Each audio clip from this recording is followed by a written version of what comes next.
Before I start, thanks Gordon so much for having me, giving me the chance to be able to talk to you guys. Hopefully you guys take away some things that I say today. For those of you that don't know me, I'm Coach Jack. I'm the owner of Close the Gate Hoops. It's a basketball training business located in Janesville in La Crosse, Wisconsin.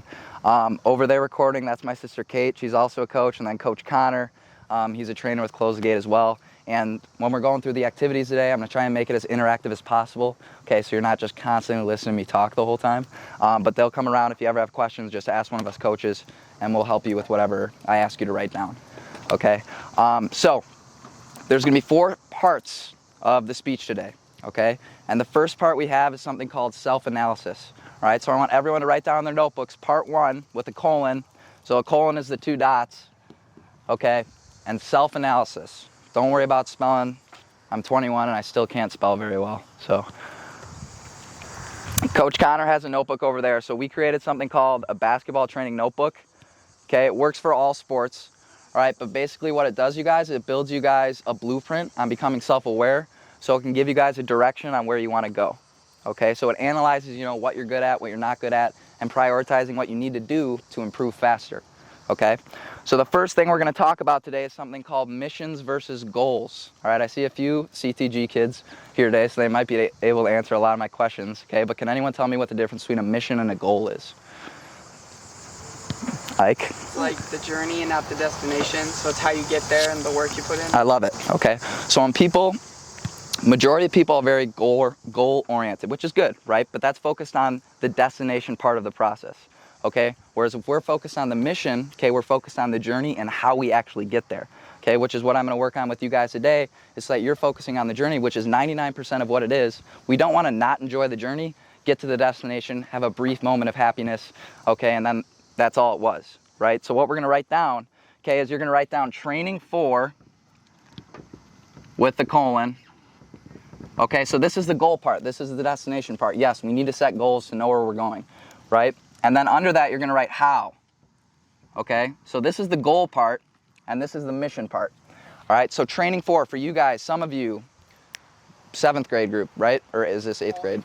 All 8th grade. Okay, so next year you're going to high school. Some of you, your goal, what you're training for could be to make JV, or to make varsity, or to start on the freshman team. That could be an example of what you're training for. Okay, how you're going to get there. An example of how you're going to get there, being specific, could be doing an hour of unrequired work every single day. So an example of unrequired work is right now you're at practice, right? Everyone is here with you, okay? You're not going to be able to separate yourselves by doing just the required work. So that's an example of something you could write down for how. There's other things you could write down, but that was just an example I gave. So everyone's not writing down the same answer, it's just personalized to you, all right? Write down what you're training for, okay, with football, and then how you're going to get there. That's the mission aspect, process oriented. Does that make sense? Are there questions about this? If you have a question, just raise your hand. One of the coaches can come along and help you. Okay? Yes? Training for, is it like the position we're trying to get into? So that could be an example of what you're training for. So training for that's the goal, that's the destination, right? How is the journey and the process of how you actually get there. Does that make sense? So what's your position? I don't know yet. You don't know yet? Okay. Basically something you're aspiring for or aspiring to achieve in your position right now, later on in the future, is what you're training for. The next part about our self-analysis, you guys, is something called even if. So everyone's going to write down even if with a colon on their notebook. So even if. All right, and this is probably my favorite part of the notebook. All right, so what even if is, you guys? So when I was growing up, I was obsessed with achieving basketball. I was obsessed with my goals, becoming an NBA player, being Division I basketball. And I always had the constant thought, what if all my work doesn't pay off? What if I spend all this time working towards achieving something, okay, and I don't get there, right? I always had that what if thought in my head. What we're going to do is change those what ifs to even ifs, right? Even if I don't become a Division I basketball player, I'm still going to build a work ethic that I can use on other areas of my life, like I did, right? I built a work ethic through achieving something in basketball growing up that I've now translated to my business, which put me in this situation to talk to all of you guys, right? So there's so many things you can learn through the process, even if you don't achieve what you were working for in the first place. Okay, so what you're going to be writing is even if, what'd you write down for training for? Make JV as a freshman. Make JV as a freshman. Even if I don't make JV as a freshman, I'm still going to learn this, this, and this. So it's personalized to whatever you wrote down. Does that make sense? Yes? Again, raise your hands if you have questions. So even if whatever you wrote down for training for, I'm still going to learn this. And try and be specific. Don't just write, I'm going to learn how to work hard. What aspects are you going to learn how to work hard? Right? Learning how to structure your day so that you can work harder. Learning how to train yourself in terms of football. Right? Try and be specific. What's another very common thing that's a very positive aspect of all sports, especially football? Do you have a lot of people around you? Yes? So you're developing more what? Friendships, connections, relationships. That's totally something you can take away from the journey. Any questions? No? Beautiful. Okay? Now, the fourth thing we're going to write down, okay, is I want you to write down unique abilities with a colon. Okay? Unique abilities. So these are basically strengths, you guys. All right? We're going to be writing down 3 of these. Can anybody tell me what a strength is? Don't be afraid to get an answer wrong. Yep. Speed? Okay, so like for you, that's an example of your strength, right? Yes? Yep. So I'm asking for what strength actually is. Oh, strength actually. Yeah, like what strengths are. So a strength is something you're extremely comfortable with personally, right? So you're very comfortable with your speed in terms of your game of football. Yes, right? So what we're comfortable with, that's a strength. And I want you guys to try and be specific through this aspect. All right, so you're going to write down 3 strengths within the game of football. It can be your player or person. All right, that's a unique ability to you. All right, so it could be your ability to focus on others and being a leader on your team. That can be definitely a strength and a unique ability. It doesn't just have to be a physical or skill aspect of the game. All right, but be specific in certain situations. Like for football, what position are you, Ike? Tight end. Tight end? Okay, so try and be specific. You know, what aspects of your blocking are you good at? What aspects of your route running are you good at? Don't just write down route running or blocking. Do we write unique abilities and then do we write strengths in that? Or Well, do we just write 3 strengths after unique abilities? Just after unique abilities. Unique ability is a strength. It's another word for it, just to make me seem smarter. Yes? Yes? Okay. All right, now, what I can improve upon. So right now you can write down weaknesses or what I can improve upon. Okay, it's just another word for it. All right, a weakness is something you're extremely uncomfortable with in terms of your player or your person. All right, so it's the complete opposite of a strength. Again, same concepts, try and be specific with this. Okay, everyone's gonna have different answers. All right, but don't just write down, you know, my weakness is blocking. What part of blocking are you not good at? Is it because you're physically not strong enough? Is it because your technique and form is bad? Things of that nature. So try and think deeply about what those weaknesses are. Don't just write short answers that take no thought. Now, the last section we have, I want you guys to write down priorities, okay, with a colon. That's the 2 dots. All right, can anybody tell me what a priority is? It's a very, very important word. Ike, Blake? Things that matter more than other things, like more important things in your life. That's a very, very good way to put it, okay? Things that matter more, all right? So everything is not necessarily equal, okay? When we work on certain things first, it can actually improve ourselves faster. My best analogy for a priority, you guys, if I put 2 rabbits here on the starting line, they both run in opposite directions and I have to chase them both at the same time, how many am I gonna catch? 1. What did you say? Who said 0? Good job, okay? You catch 0. If one goes that way, one goes that way, how can you chase them both at the same time? It's impossible, right? That's what most people try and do with their life is they try to work on everything at once, resulting in getting better at nothing, right? So what you're gonna do for your priorities, you guys, is it can be a combination of strengths or weaknesses. There are times to amplify our strengths and there are times to not work on certain weaknesses, right? If you're a tight end, there's certain aspects of being a tight end that you don't necessarily have to improve upon, even if it's a weakness. Does that make sense? So I want you to write down 3 priorities. And it doesn't have to be all weaknesses. It can be a strength as well for what you want to work on. But this should narrow down when you're by yourself doing unrequired work, like I talked about earlier, what you should be working on, because that's going to get you better faster than trying to work on everything at the same time. Questions on that? I know I just said a lot. So you're writing down 3 priorities right now. Question? Yeah, so for priorities, does it have to be like football related or can I also put like school on here? Totally can be school related. So player or person, right? Because working on yourselves in terms of school, can that also help you in the football field? Yeah, learning how to learn, that can definitely relate to your sport. And I like the questions, you guys, so don't be afraid to ask. I'm not that scary, right? All right, we ready? So that concludes the aspect of our CTG notebook. What was the purpose of that part of the speech? What's said at the top, part 1? Self-analysis. What does that mean, though? Like reflection. Yeah, so reflection on yourself so that you can build a plan to then get you closer to where you want to go. Building a blueprint is what I like to say. All right, now, part 2 of the speech. Okay, you're going to write part 2 with a colon, and you're going to write happiness. A very, very complex topic that a lot of people get wrong sometimes.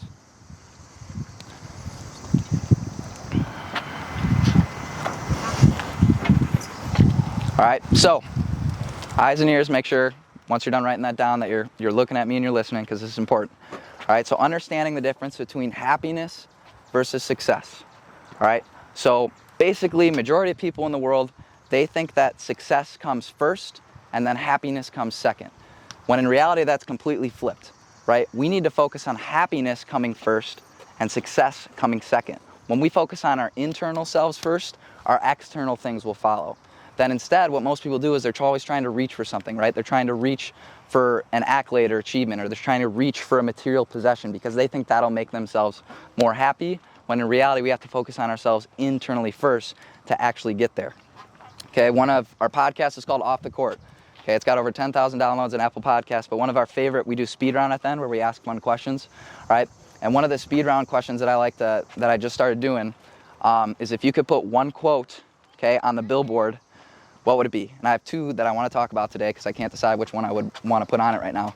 The first one is, it won't make you happy. So that's just the quote. It won't make you happy. Right? So a lot of us think once we get to this moment, then we're going to be happy. Once I get a girlfriend, then I'll be happy. You get to that moment, you realize that's not what you were looking for. Once I get this pair of shoes, then I'll be happy. Once I accomplish this award, then I'll be happy. Right? If you constantly think something else externally is going to make you happy, you're going to keep looking for more. Like it's a bottomless bowl. You keep reaching for things and you're not getting what you're looking for. Okay? The second quote that I want to talk about is called, "You own nothing." All right? You own nothing. Okay? And what this means, we're mortal, you guys. We're not immortal. This is something that took me a while to figure out. But my best story I have for this is, so there was this king in a palace. Okay? And the servant of the palace came up to the king. All right?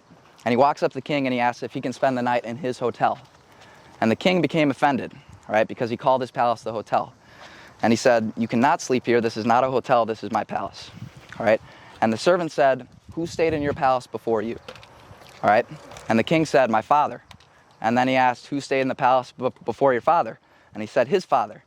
And then the servant goes, "You have a hotel. You don't have a palace because people stay here and then they're gone." Right? So basically what that means, everything you have right now in reality is going to be gone one day. The amount of money you have is going to be gone one day. Okay? The material possessions you have is going to be gone one day. Right? Even the body you have right now, that's going to be gone one day. Okay? But what this gets you to understand is what's actually important. All right? So what we're going to be doing before I start having you write things down, we do activities, is to understand a happiness baseline. So to sum up what I just said, okay? A happiness baseline, what this is. It's scientifically proven that no matter what happens outside your life externally, okay? So say last week, did anybody hear about the lottery? Sure. Yeah. Everyone was talking about the lottery. All right, scientifically proven, even if you win the lottery, you're going to be on a high for about 2 to 3 months, right? But you're always going to come back to this internal baseline of happiness because your body and your mind get used to what it actually is. All right, so what I'm going to teach you guys today is to increase your happiness baseline internally, so no matter what happens outside of it, right, you're going to be happier, which I talked about earlier. Happiness comes first, and then what comes after happiness? Success, right? So when you focus on yourselves internally in terms of happiness, success is going to follow. Then focusing on success first, okay, happiness won't follow then. Does that make sense, how that works? Okay, so what I want you guys to write down, okay, after, what did you just write down? Part 2, happiness? Okay, what I want you to write down, okay, is the happiness baseline with a line under it. Okay, so what I'm going to show you now are things that you can do to improve this, which are then going to make you more successful because you focus on your happiness first.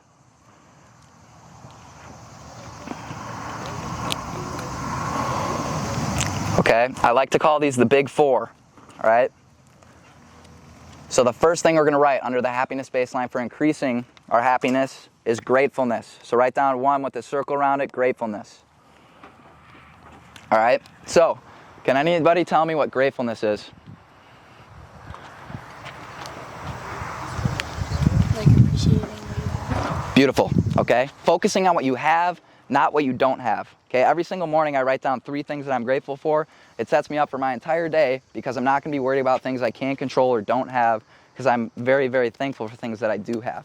Okay, a very, very common thing that people get wrong when they're doing this is they write down things that are very, very easy and don't, when you do it so many times, it doesn't have much meaning to you. So they'll write down, which is good, yes, we do want to be grateful for our house, our family, our food, water, things of that nature, but when you write it so many times, it loses its meaning. Where if we're specific about what we're grateful for, that's going to get us into a mood where we're focused on what we have versus what we don't have. Okay, so something that I could be grateful for me, I haven't gotten injured in over 6 months, so I'm extremely grateful for a healthy body so that I can continue to work on my basketball game because I still play college basketball. That's something that normally I get a lot of overtraining injuries. In the past I have, so I'm super grateful now that I haven't gotten injured in 6 months. That's an example of something that's very, very specific and is going to give you meaning in terms of making you happier for the things that you have. Does that make sense? So right now we're going to write down 3 things that are specific that you are grateful for. Are there questions on that? No? Okay. And I'm going to ask for examples, so write some good answers. My coaches. Your coaches? What about your coaches, though? How helpful they are. How helpful they are? What parts are they helpful with? With my game. With your game? What parts of your game? So you see what I'm saying, you guys? You can always be more specific, but this is going to give you deeper meaning on what you're grateful for. Having parents that push me. Having parents that push you, that's a great description. Having a family. Having a family, yes. Okay, what parts of your family are you grateful for? My grandparents, my parents. Okay, and that's good. That's a good way to be specific, listing the specific family members.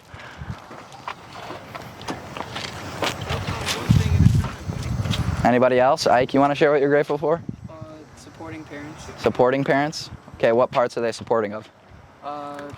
Training, rides, food, water, house. Right there. So that's what you should write, right? I just asked Ike what parts of his parents is he grateful for in terms of support, and what'd you say? Rides, training, food, water, house. Right? That's going to give you deep meaning when you're specific about that stuff. Okay, that's a really, really good answer. Any other examples you guys want to share? My friends and how whenever I'm having a hard day or something, they're always there to talk to me. That's beautiful. All right, that's specific. Last one. My parents giving me the opportunity to do anything or play any sport I want. That's also a beautiful answer. Okay, does that make sense on what I'm trying to get at? Yes? Okay, why would I have you write those down? It increases our what? Happiness baseline, right? So that's the internal part of our happiness, which is then going to make you more successful because you're focused on your happiness first. Does that make sense? Okay, this all relates to your team achieving more and your personal self achieving more. Now, the second thing you guys are going to write down, okay, with 2 around it, it's called presence. Okay, presence, not presence, presence. Actually, write it. Looks like this.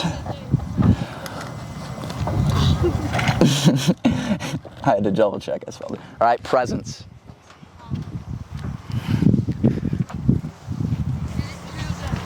Okay, so I'm sure you guys have heard people talk about the moment, right? Being present in the moment, correct?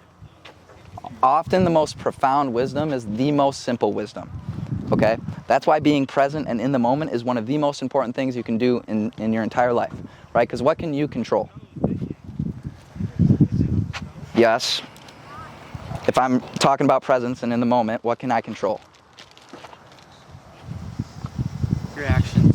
Yes. Okay, I can control right now. This moment, right now, I can control, correct? Can I control what happened 5 minutes ago? Can I control the next 5 minutes that are going to happen? No. 99% of your guys' thoughts are never where you actually are. I'm serious, right? If you actually watch your thoughts one day, 99% of what you think about is never where you are. You're thinking about what you're going to eat later in the day. You're thinking about what you did for training earlier in the day, or how you can do better at your training, right? You're constantly thinking about things that aren't where you are. Where in reality, the happiest people in the world are the most present people, because they know that's all they can control. Does that make sense? Yes? So what we're going to do for this activity, this is going to be fun. Okay? So the key to becoming more present, you guys, is observing yourself, okay? And observing the thoughts in your head. Okay, and so how we do this is we catch ourselves when we're not actually in the moment. So when we're thinking about something in the future, we catch ourselves. When we're thinking about something in the past, we catch ourselves, right? That's how you build the actual action of being more present. So what we're going to do right now, don't do it just yet, okay, but how you do the activity. You're going to close your eyes, okay, and coaches, you can do this too. All right, you're going to close your eyes, all right? And what I want you to do, don't do it yet, okay? What I want you to do is try and go as long as humanly possible without having a single thought. As long as you can without thinking a thought, okay? And then I want you to observe the first thought that pops into your head, right? It could be super random and unrelated, that has nothing to do with what's going on right now. But what that's doing is it's getting you to catch yourself and realizing what you're thinking. Does that make sense? Okay? So on the count of 3, you guys are going to close your eyes. You go as long as you possibly can without thinking, right? But observe the first thought that pops into your head. Does that make sense? All right, ready? 3, 2, 1, go.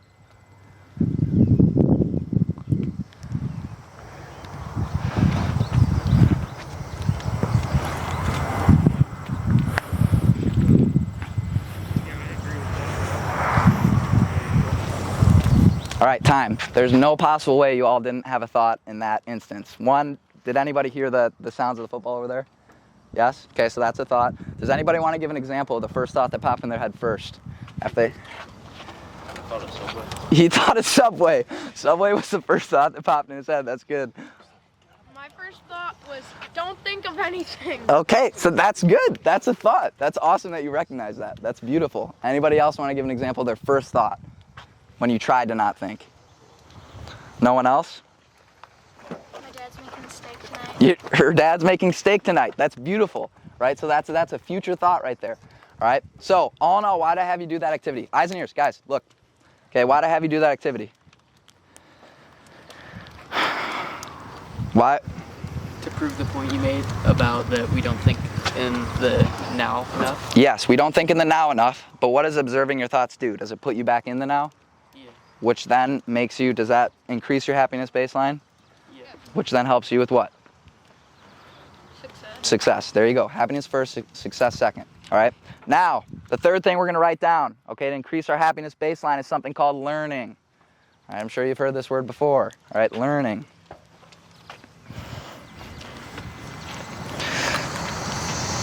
All right, so this is a pro tip for you guys for later on in your life. If the majority of people do or don't do something, that should be a signal for you to do the opposite. All right?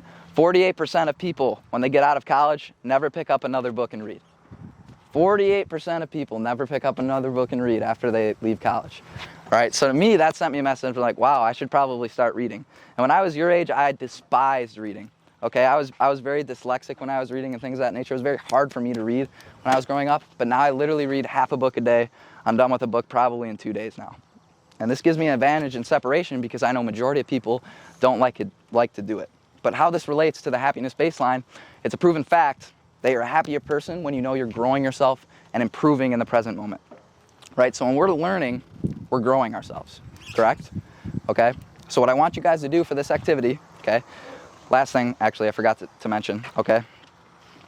The most important part about learning, you guys, is when you bring yourself to do it, right? That's why school's a struggle for some kids sometimes, because it's being pushed upon them, right? When learning is pulled upon, meaning you pull yourself to do it, you're actually going to get a lot more about whatever information you're trying to learn. So that's why for the activity we're going to do today, I want you to write down, it's maximum of 15 minutes. Write down 1 to 15 minute a day commitment to reading something that's unrequired. So it's not related to school, your parents didn't tell you to read it. Okay, it's something you're completely pulling yourself to do, it wasn't pushed upon you, and you're gonna make a commitment every single day to read that amount of unrequired work. It could be 1 minute, it could be 15 minutes, but I'm not letting you go over 15 minutes because then none of you are gonna do it. Okay, so right now, write down, I will read unrequired work for 1 minute a day, from now on. Or it could be 3 minutes or 2 minutes. Doesn't matter to me what it is, it just can't be over 15 minutes. But I already read over 15. You do read over 15 minutes? How often do you read? By yourself when you read it? Yeah. That's beautiful. How long? A day? It depends. Usually it's like either On average, how long? 20 to 30 minutes. 20 to 30? Okay, write down 35 minutes.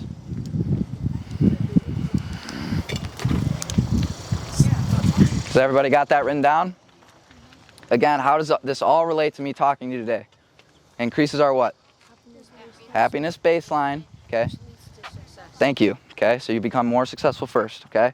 The fourth thing we're going to write down, and I know Gordon specifically wanted me to talk about this, and it relates to the speech, which is good, is I want you to write down influence, okay? Influence.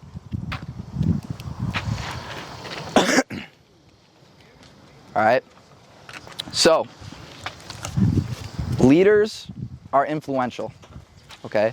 The happiest people in the world focus on serving others, right? That's why when I sent out an email to 2,500 people that I want to give out free speaking events. I'm doing this for free because I enjoy giving you guys some information, and hopefully some of you take away from it and it changes your life, right? It brings me happiness. I'm increasing my happiness baseline by being here to serve you, right? So I'm focusing on that aspect of the big four, okay?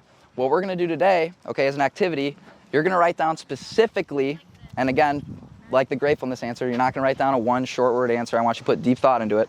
Specifically how you can show up to practice every single day, okay, and do something to serve one of your teammates, okay? Because that's what leaders do. They serve their teammates. They serve others to make others around them better, okay? It can be as simple as bringing a snack to practice for one of your teammates because you know they don't eat dinner before they come here.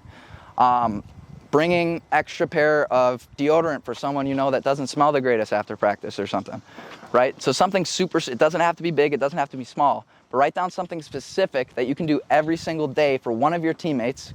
It can be a specific teammate, it doesn't matter who it is, right? Where you can serve them, okay? Because if you focus on serving others, okay, it's gonna make yourself feel better, increase your happiness baseline, therefore bring you more success. Are there questions on that? No? I'm going to ask for examples, so write down something good. Be creative. Think of something funny, maybe. Good?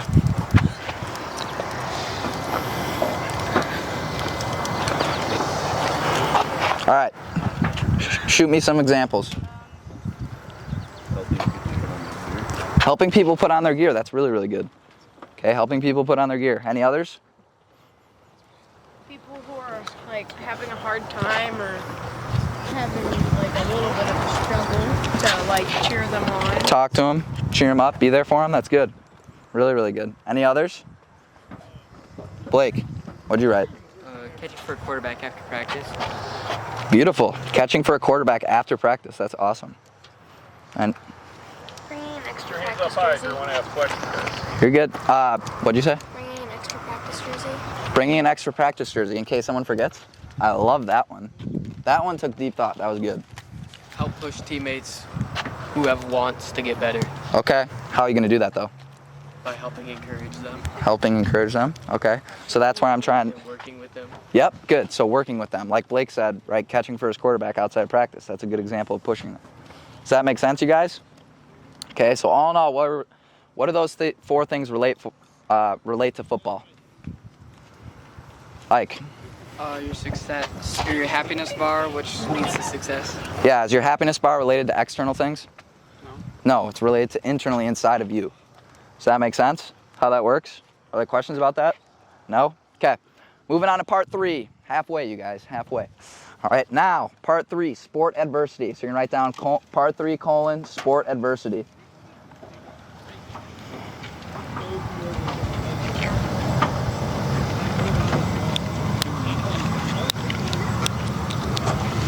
All right. Sport adversity. Okay, this is what majority of people in sports struggle with. All right, so I've been running Close the Gate. I've been head of Close the Gate for about 2 years now. I've had the motto of chasing failure for as long as I can remember since I started. Okay, why do I have that motto, Ike? Because when you fail, you're learning more. You're learning and growing more when you fail. Where majority of people, they fear failure, okay? Therefore, they're not growing as much as they could. What do I say all the time at CTG? Bad at practice. Bad at practice, good at games. Yes, bad in practice, good in games, okay? You're gonna improve faster when you're training yourself, when you focus on failure, you're gonna improve faster to therefore give you better chances in the game. Does that make sense? Bad in practice, good in games. That doesn't mean you purposely do bad, you're just going so hard and you're giving forth your best effort that you get to the point of failure. Does that make sense? Another great analogy I like to use for this is the video game level up theory. What is that, Ike? Try to keep leveling up. I don't know how to describe it really. Okay, so raise your hand if you play video games. Everybody, I'm assuming. Yep, coach over here, 2 coaches. All right, so when I was growing up, there was a video game character in the left-hand corner, right? It would have this bar of your character that you could level up, correct? When you fear failure and you try to just be good at things, right? You're getting very, very small amounts of your level up in your character, right? If you fail constantly, or you're constantly putting yourself in uncomfortable situations, you're throwing yourself into the fire, all right? You're gonna grow much faster, you boost up your character, you're leveling up faster, you're getting to where you wanna go faster. Does that make sense? How that works? Okay, beautiful. So, what I want you guys to write down under sport adversity is chase failure, okay? And you can write down video game level up, just so you remember kind of what that means.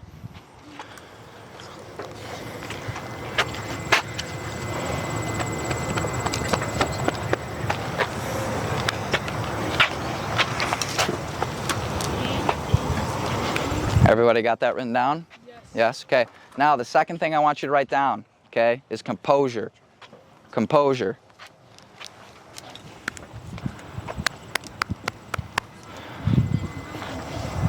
All right, can anybody tell me what composure is? Definition. Like staying calm and not getting really wound up. That's perfect definition, okay? So it's basically the state of being calm when your external circumstances are very chaotic and not going the way you want them to go, okay? Composure has a direct correlation to body language, right? My father passed away 2 years ago, okay? He was all about life advice and wisdom, and I asked him, you know, what's the last piece of life advice you could give me, right? And he gave me a one-word answer, and what do you think that one-word answer was? Composure, right? Composure. Composure is arguably the #1 life skill that you can learn in sports, right? Because right now, is football a kid's game? Is it meant to be played for fun?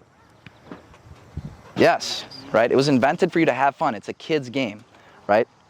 If you can't handle adversity in a kid's game, how are you going to handle adversity later on in life when things get really serious? When your wife wants to get a divorce, your kid's sick, you don't have enough money to pay rent. Things of that nature, when you start to get older and things like that become very important, how are you going to handle that adversity if you can't handle your composure and body language in a kid's game?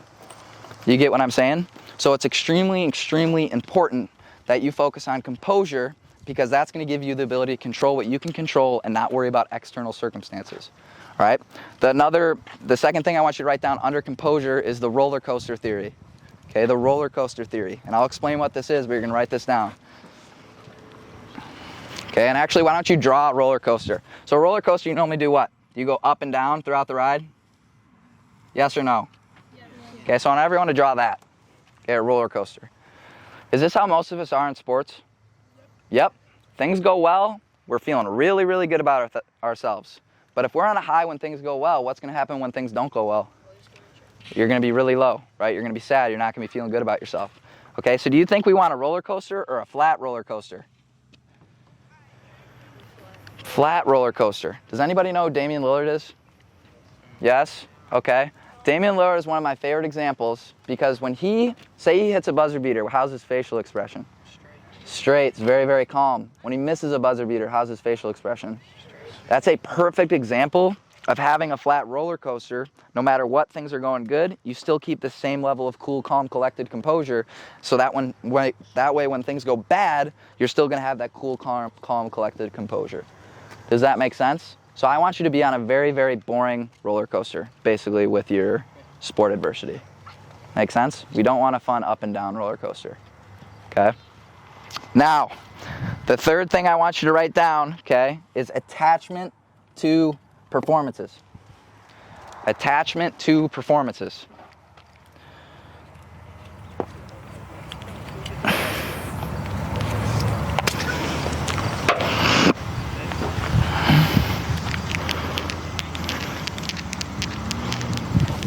All right, so, sorry, can you see? You got it? Everybody got that? Okay, so there's gonna be 4 things we write down under this. Okay, the first thing I want you to write down under this, okay, is performances don't define us. Right now, performances don't define us, and underline don't. Is it okay if I'm walking like around? Okay. Okay, does anybody know what I mean by this?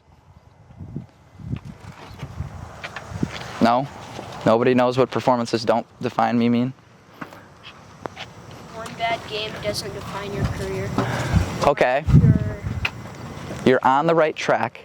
One bad game doesn't define who you are as a person, right? So a good example for me, last year when I was playing college basketball at Platteville, I would get so low, very depressed and sad when I wouldn't perform well.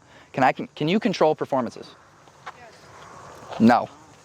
You can control the training you put in to give yourself the best chance at performing well, but you cannot control the outcome.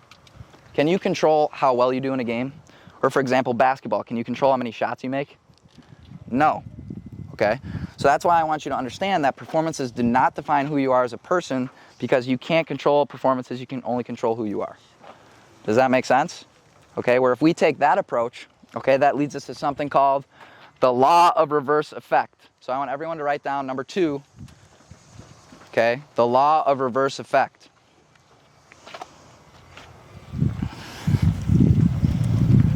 Okay. So does anyone have a guess on what this is? If you follow our social media, I posted this the other day, so maybe you might know. Ike, do you know what this is? Unless you try no. You're good. That's okay. That's how we improve, right? Getting things wrong. Okay, so the law of reverse effect, you guys. The tighter your grip of wanting something to happen, the less it will. Okay, so the best example I can give for basketball, okay, is when a kid really wants to make a shot. It feels like he can't make a shot today, and he really, really wants to make it, he's actually going to make less. Okay, an example in football probably, if you're a receiver, I'm sure there's been days where you can't catch a football, so you just want the grip of pressure to catch that next football is tighter and tighter, which results in you actually catching it less. So we have to detach from that grip of pressure. Okay, great examples I have 2 great examples. Everybody know what Michael Jordan is? Yep, okay, so in one of his finals performances, he played Charles Barkley, played for the Suns, all right? They beat the Suns, all right, and Charles Barkley was pissed, and he went back to the locker room, and MJ comes up to him, and he goes, "You have to be okay with losing to actually win more." And that directly correlates with the law of reverse effect, okay? If you surrender to the result of whatever's gonna happen, all right, you actually can win more. Where if you're so uptight about winning some certain game or achieving some certain status, okay, it's actually giving you a lesser chance of that happening. Okay, another great example I have, does everyone know who Floyd Mayweather is? Yeah. All right, so Floyd Mayweather, he's a very famous boxer. Okay, so a celebrity one day, Floyd Mayweather had this big fight, and he went up to Floyd Mayweather pregame in his little lounge. He was laying on the couch. He was playing video games or something. And the celebrity wanted to say hi. He didn't want to get up in his space because he didn't want to take up too much of his time because he had this huge fight to get ready for. And Floyd Mayweather actually got really mad at the guy because he kept trying to leave. He wanted to talk to him. And the celebrity goes, don't you have a big fight to get ready for? Like, why aren't you doing your pregame routine or something? And he goes, I've already done all the work to get up to this point. I've already done all the work to get up to this point, so what do I have to worry about? Is there anything he can do in that moment to change how the fight's going to happen? No, he surrendered to the result. He's let go of that grip of pressure. He knows he did everything to get up to that point to give him the best chance to succeed, but he knows he can't control that outcome. You see how that works? So he surrendered to that result. All right? The third thing I want you to write down, okay, is everything happens to you in your best interest. Everything happens to you in your best interest.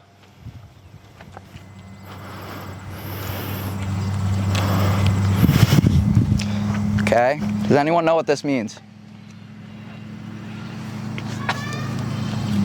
Once you guys get it done, write it down. Regardless of the outcome, it still benefits you. If you fail, you'll learn from it, and if you succeed, you succeed. Beautiful, okay? So regardless of the outcome, basically what he said is that you're giving yourself a win-win situation, right? Something positive happens to you, is that a win? Yes. If something negative happens to you, is that a win? Yes, because you can learn and grow from it. So no matter what happens, you're going to be living just fine if you take this belief and approach. Does that make sense? The fourth thing you're going to write down, okay, is having fallbacks. Having fallbacks, and we'll do an activity with this. So I'm not talking completely straight through it. All right. So I actually just added this because Coach Kate and me were shooting the other day. Okay. Coach Kate wasn't very happy with herself because she was missing a bunch of shots. All right. And I told her after our workout, I was like, I think one thing that you need to do is find another fallback. Okay. Because for me, I was the same way when I was growing up. Okay. I was basketball, basketball, basketball. So if things in basketball weren't going well for me, I was devastated because I had absolutely nothing else in my life to fall back on. Where now I have trained for basketball, I have closed the gate that I can work on, I have a great family that I can spend quality time with, I have a girlfriend. There's so many things for me to fall back on if one of those isn't going well. Does that make sense? So it's basically telling you to find your energy, to find something else that can be extremely enjoyable for you, so that when one of those isn't going well, you can go to that. Does that make sense? So for this activity, what I want you to do is write down, this doesn't mean you have to do it, but 3 possible fallbacks. 3 possible fallbacks, okay? It could be fishing, it could be another sport. Something that you can go to when one of your other fallbacks isn't going that well.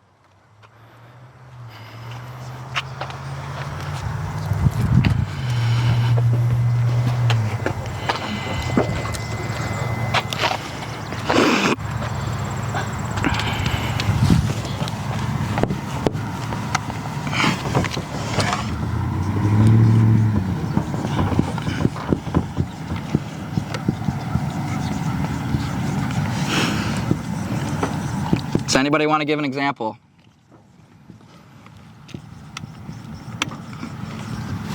Sorry, is anybody raising their hand? Nobody? Family. Family, good. Okay, what aspects of family are you going to fall back on though? Parents or just family members. Well, what parts of your time are you going to spend with them that's you can fall back on? Extra time? Extra time? So like maybe family dinners? Yeah. You could fall back on that. Okay, you can enjoy that time. What about like family board game nights or something like that? You know what I'm saying? So being specific about what you're going to spend with your time to actually fall back on. Any others other than family? What'd you write? Reading. Reading. I love that. I love that right there. Reading. Okay. Any others? Boy Scouts. Boy Scouts. Love that. Okay. Love that. Okay. Does that make sense on what having fallbacks is, you guys? Yes? Okay. All in all, those 4 things you just wrote down helps us detach from what? What did I write at the top of the 4 things we just listed? Your sports adversity. Sorry, this right here. Attachment to what? Performance. So these 4 things help us do what? Detach. Detach, right? Detaching from performances because we cannot control performances. Should we ever let something we can't control dictate basically how our mood is throughout the day? No. Okay, we want to do our best to get away from that. Okay. Part 4, last one, you guys. We're almost done. Okay. Part 4, you're gonna write with a colon. What really matters? Okay. What really matters?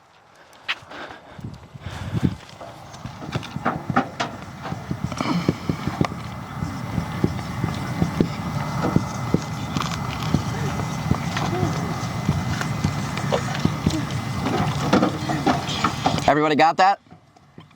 Okay.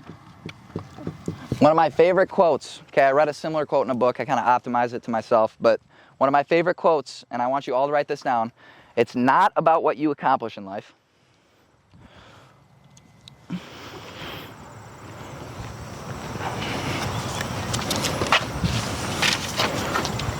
But who you become through the process. And underline who. So that quote right there, I wrote on the side. Sorry if my handwriting's a little messy. It's hard to write with the whiteboard standing up like that.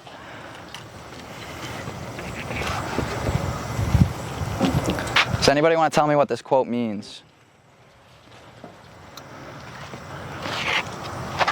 It doesn't matter like what you're doing, but like I mean it's like don't worry so much about like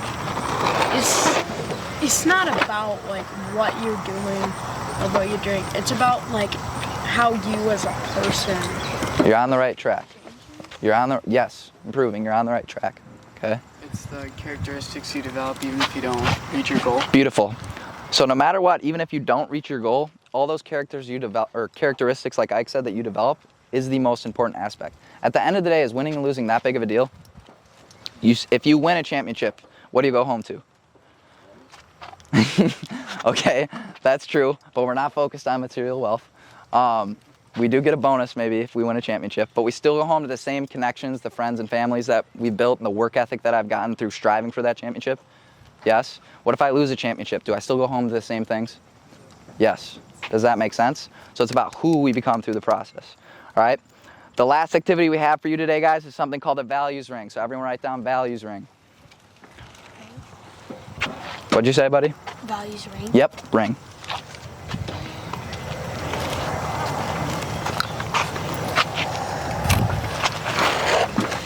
Okay, can anyone tell me what a value is? Something that's important to you. Something that's important to you. Yes, you're on the right track. So a value basically is a code, or basically the way you live your life, right? So, and a great way to figure out what your values are is think of something you admire or your idol. For me, my idol was my father, okay? So he had a lot of values. Listening was one of his values. So putting others first, focusing on the other person in conversation was one of his values. Work ethic was one of his values. That's definitely one of my values. I apply that to every aspect of my life. Things of that nature. So those are values, ways that you live your life by. If you focus on your values, everything around you is actually going to be elevated, right? Because those are the things that are most important to you. Okay, can family be a value? Yep, focusing on quality time with your family, that can be a value. What else could be a value? Sport. What'd you say? Sport. I don't know if I would want to put that one down.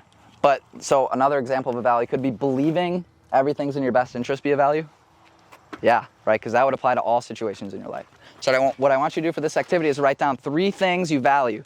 And if you're struggling to come up with 3 values, think of someone that you admire, right? It could be a professional player. It could be Curry or, trying to think.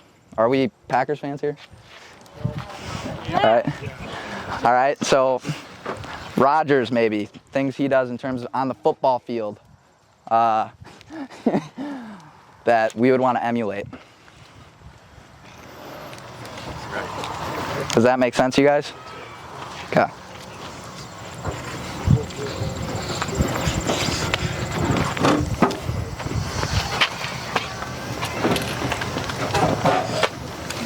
Does anybody want to give any other examples we didn't talk about? Could health be a value? Yeah, like your diet, physical activity, that's definitely a value. What about experiences? Could experiences be a value? Yes, right, that's definitely a value of mine that I've been trying to focus on, trying to experience new things, try and do things that I'm not comfortable with. Now, whenever I go out to eat, I try and never order the same thing I ordered prior, right? I'm always trying to experience something new. That can be a value. It's how you live your life by it. Does that make sense? Yes? Okay, beautiful. All right, to wrap up, you guys, do any of you have any questions for me? It can be about anything. Thank you for coming here and Oh, I appreciate that. Thanks, buddy. Okay. Any questions for me personally or one of the coaches? It's okay if you don't have any. How many years eligibility do you have left? I have 2 years of eligibility left. So I'm the age of a senior. I didn't go to school during COVID. I skipped school. But 2 years left at Platteville to play. Good question. Any others? Okay. What? Good. I'd say I'm pretty good. We can 1v1 after this if you want. Your own list and look this back over. So, you know, I guarantee you sat down and done a list for yourself with these goals and focus. And how often do you revisit that? That's a great question. Okay, guys, listen. That's a great question. So he asked me how often I revisit all of this stuff. So in terms of this first part, in the notebook we built, I have it every month. We go back and look at the self-analysis.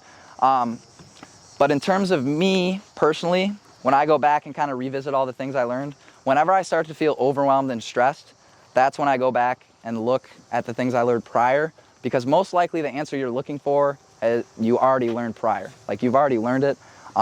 So personally for me, whenever I feel stressed or overwhelmed, then I go back and look kind of, you know, where I can help, where I can find my answer. So that was a good question. Any others? No? Okay, so if you guys, at CTG Hoops is our social media. If you want any of those notebooks, they're on our website, ctghoops.com. And our website too has our phone number and email. But you guys can always text me or any of the coaches, if you ever need